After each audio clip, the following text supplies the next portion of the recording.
Debate, continuing debate, the honourable member for Leeds, Grenville, Thousand Islands and Rideau Lakes. Thank you, Speaker.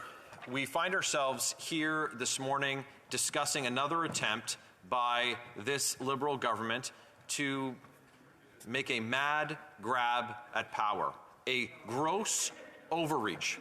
And we've seen it before. And we know that the NDP Liberal Alliance have started their heckles because they want to silence me, just like they want to silence people that they don't agree with.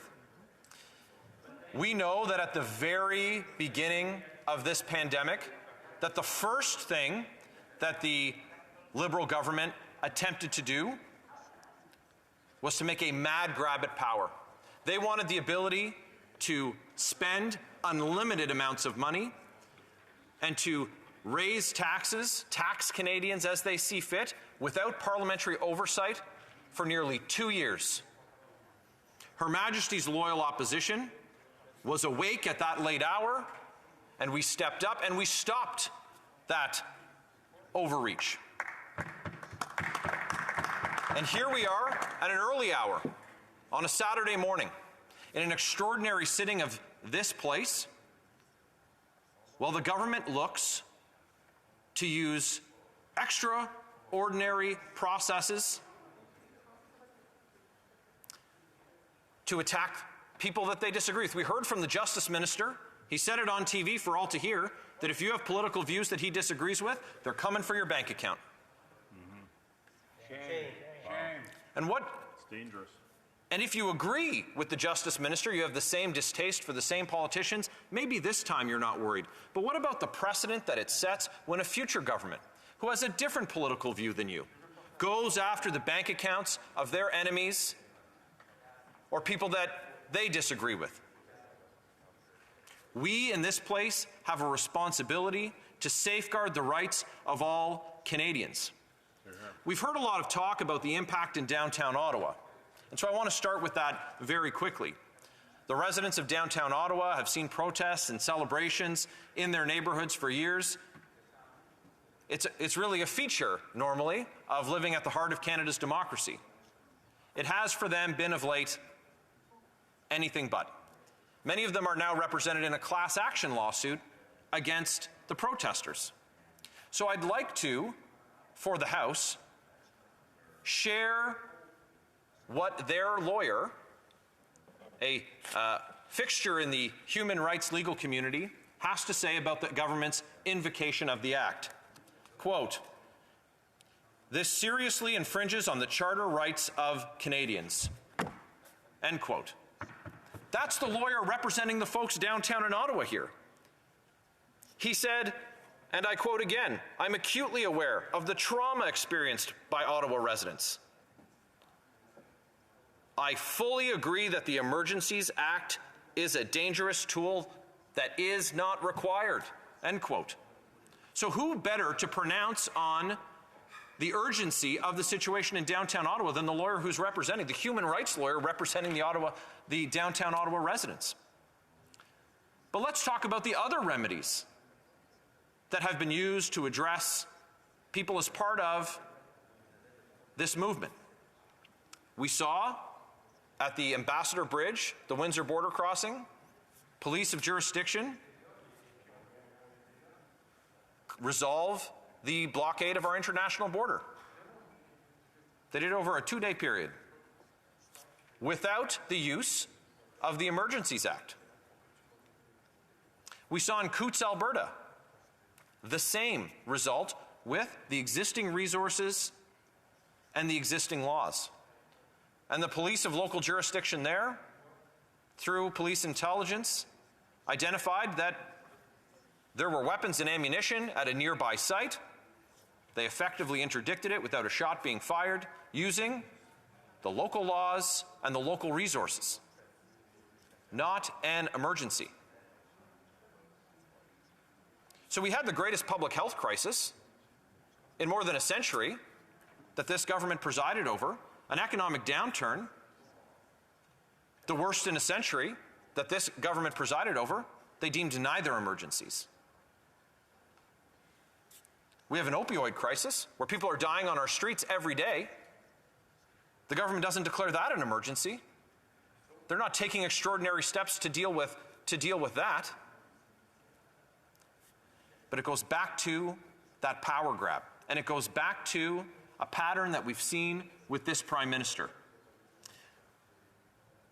And every time he finds someone that he disagrees with, and this is no exception, he dismisses them, he degrades them, and he dehumanizes them.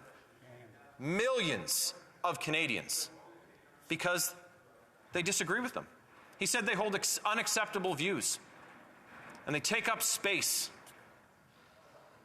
He said they're mostly misogynists and racists. The majority of Canadians, millions of these same Canadians, have said that any signs or expressions of hate or intolerance are unacceptable, and they condemn them, and I condemn them. Anyone who commits an illegal act is individually accountable for that. But we have laws to address that. And the laws, the charges that are being laid in Ottawa are for mischief, conspiracy to commit. We don't require an emergency act to deal with these things. We have a public order operation taking place on the streets of Ottawa. It is not a national emergency. But it sure was a great opportunity for this Prime Minister to do those things that he does best, to divide Canadians. That's not the job of a Prime Minister.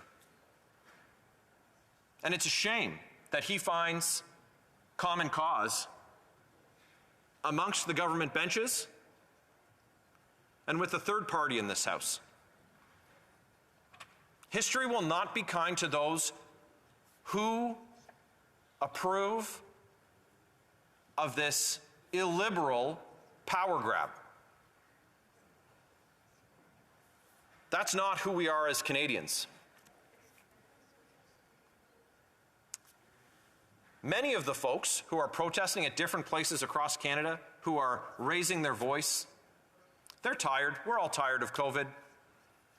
They wanted a plan. They wanted to know how far until we get to that off-ramp. Because many of them, and I've met them, and I've spoken to them in front of this place, they're vaccinated. Some of them aren't. They just want to know when it's going to be over. We gave the government an opportunity to present a plan. We asked for it a year ago. We did it again in the last week. The government refused to provide a plan. Meanwhile, those that are following the science presented by people like Dr. Moore in Ontario, have signaled when COVID measures will end in the jurisdictions that they're responsible for. Before these folks arrived in Ottawa or at those other locations in Canada, Dr. Tam, representing the Public Health Agency of Canada, said they needed a new plan. But we haven't heard that from this government. Because it's a great opportunity to pit neighbor against neighbor, family member against family member. An opportunity this Prime Minister never misses. Speaker, we're wide awake this morning. We've seen what this government has tried to do, and we're here to say that it's not acceptable. It's not our Canada. And folks who want to protest, they absolutely have the right to do that. Folks that want to use their right to freedom of expression, they absolutely have a right to do that. And there's a place for that on the lawn of Parliament Hill. And the folks that are moved through the public order measures out front or have moved on days ago after visiting the seat of our democracy, they need to come to the appropriate places to protest. The lawns of their city halls and provincial legislatures and on the lawn of Parliament Hill, and exercise their rights balanced with the responsibility of doing so in a lawful way. And that's what Canadians do. They don't try to effect extraordinary measures that subvert the regular rule of law and the charter rights that Canadians hold sacred. This Prime Minister knows better. His ministers know better. The backbenchers know better. Let's find out when we vote on this if they're prepared to tell Canadians that this really is a country that respects the rule of law, a liberal democracy. Let's find out what Canada really stands for. Thank you, Speaker. Questions et commentaires, questions and comments. L'honorable député de Châteauguay-Lacolle. Opposite, with whom I served on the Ethics Committee, talking about a liberal democracy.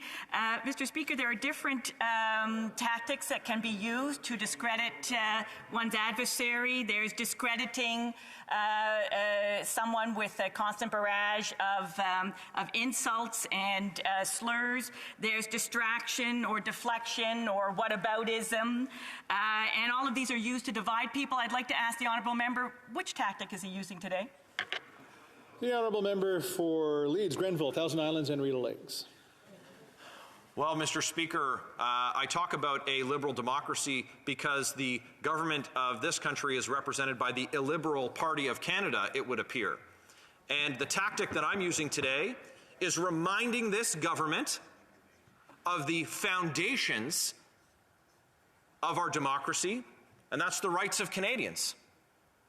And when citizens are afraid of their government, and that's the goal that the government seeks, they've got it backwards. The government should be afraid of its citizens because our citizens hold the power. That's the keys to freedom.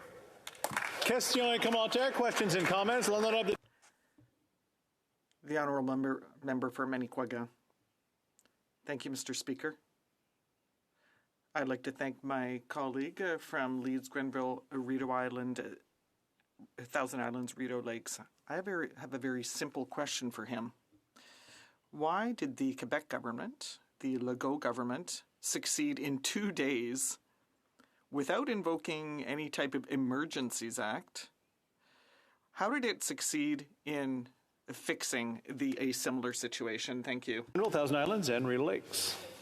Thank you, Speaker. I appreciate the question very much from the member opposite. And the Premier of Quebec was able to affect that result the same way that in Toronto they were able to affect the same result as they had in Montreal or in Quebec City. That's by using the existing laws of the local jurisdiction, using their existing resources, which is exactly what could be done here in Ottawa. It's what was done in Windsor. It's what was done in Coutts. It's what's being done elsewhere. What we're seeing is this government try and confuse Canadians, conflate a couple of issues so that they can make a unjust grab at power. Questions and comments. The honourable member for Timmins James Bay. Mr. Speaker, one of the things that I really hope we're going to get out of this is a full inquiry to see the complete breakdown of law in Ottawa that allowed this thing to metastasize. The fact that dark money was used from American and from the Cayman Islands. These issues have to be fully investigated. But I'd like to ask my honourable colleague, because I know the interim leader of the opposition thought this was a real opportunity to let this thing drag on, and said day after day to go out and meet and talk with the leaders. Chris Barber, a vicious racist who likes truckers as long as they're white. Tamara Leash, a woman who wants to break up our country. I know some of the Conservatives don't have a problem with that. Pat King, a man who talks openly about shooting the Prime Minister of the country, and I've never, ever heard a single Conservative stand up and say that those views are fundamentally wrong. There's a problem in our nation when we decide that it's okay to burn down the House of Democracy, to watch the Prime Minister jump out the window, to support people who talk about killing a Prime Minister. I want to hear him condemn that language. Member for Leeds, Grenville, Thousand Islands and Rideau Lakes. I condemn it. I also condemn the member opposite's party supporting this grab at power, propping up their coalition partners in the Liberal Party. I'm not sure what rationale was given behind closed doors, because we haven't heard the rationale. And we've laid out very clearly that the laws of local jurisdiction are effective enough. But instead, this government looks to settle scores with its political foes using an unprecedented power grab, and it's unacceptable. Questions and comments. Question et commentaire. The honourable member for Sandwich Grove, Gulf Islands. I feel that the honourable member for Leeds, Grenville, Thousand Islands, Rideau Lakes may, in re-watching his remarks there, regret any sense of equivalency between condemning people calling for the killing of our Prime Minister and the decision made by the NDP to vote in favour of the declaration. But my question was this. The honourable member said that the law, the declaration, would allow the freezing of bank accounts, I think I got this right, from people the government doesn't agree with. And I'm not sure I'm going to vote on this. I really want to see clarity around what are the thresholds for the government interfering in the bank accounts of anyone. I want to see that clarity. But I don't think it's right to mislead Canadians into thinking, Mr. Speaker, that this law will allow a threshold of people you don't like, people you disagree with, and then you go freeze their bank accounts. Perhaps the member would like to clarify. The honourable member for Leeds, Grenville, Thousand Islands, and Rideau Lakes. 30 seconds. For the member opposite, a question from Evan Solomon, host of CTV's Power Play. Quote, a lot of folks said, I just don't like your vaccine mandates and I donated to this. Now it's illegal. Should I be worried that the bank can freeze my account? Minister of Justice and Attorney General, quote, if you're a member of a pro-Trump movement who is donating hundreds of thousands of dollars and millions of dollars to this kind of thing, you ought to be worried, end quote. So, if you support Donald Trump, the government's coming after you. That's unacceptable in a liberal democracy. All right, we were doing really well, so I know we're getting questions in, so everybody's having an opportunity to ask questions. I almost got to the party once again. We're almost getting to the second round, so this is doing really, really well. So let's keep it up.